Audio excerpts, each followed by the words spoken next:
Cisco is next, okay? Global leader in switches, routers, servers, right? So that's all the plumbing that Gary was talking about earlier that runs the global internet and provides the connectivity, IP networks, which are integral to almost every social service, social media, banking, everything. The telecoms network, making a phone call, connecting to the internet.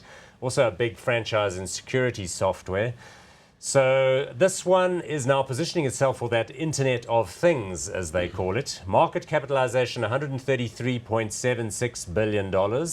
Price to earnings ratio, 15.17. Dividend yield of 3.24. John Chambers was the CEO right through the crash of the dot-com meltdown. He stayed in place. He's still the executive chairman.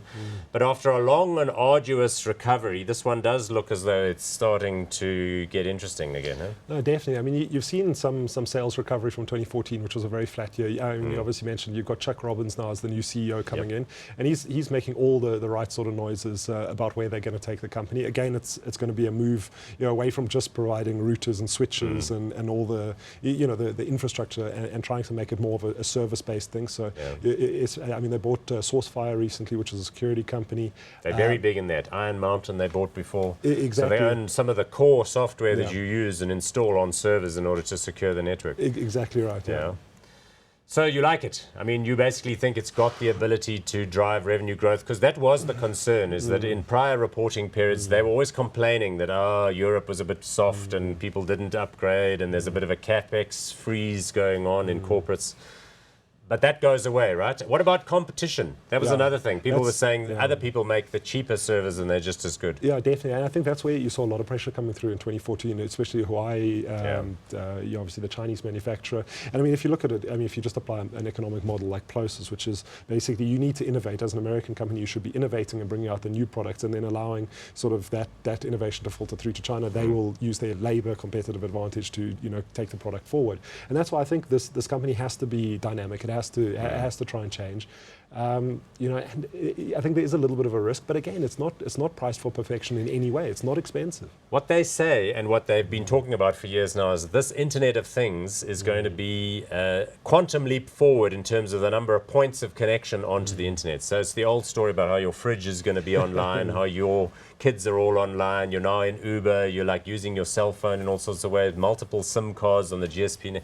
All of that requires massive additional infrastructure expenditure in order to tie it all also, together. I mean, if you just look at the data flow as well, I mean, they're rolling out 5G networks now in the US. That's cool, but then there has to be a pipe at the back end to make that move. Exactly, and that means, with a new type of network, it means a new type of product. I mean, these next generation routers that Cisco is bringing out, I mean, I think they're going to do very well. So, I think you've got to look at it. The fundamental case, data will, in my mind, improve dramatically. You're going to need bigger pipes. You're going to need more software. I think you'll be safe on. So Cisco was once the most valuable company in the world. I think it was like in 2001 or something, because it had an explosive forward price to earnings ratio, and it was briefly more valuable than Microsoft. Then it fell really hard. It's been a long crawl higher. I don't know where its bottom was, but it's now at like $25, $26.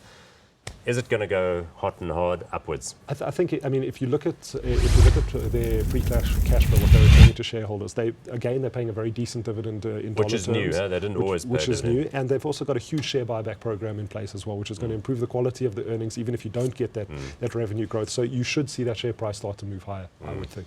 We've got quite a few clients that own this one, although we got a bit tired of them in 2013, 2014. So we're going hot on this one? Yeah, I think you can go hard. Yeah, I think I probably prefer IBM, but I still think it's a good play. Okay, cool. There you go.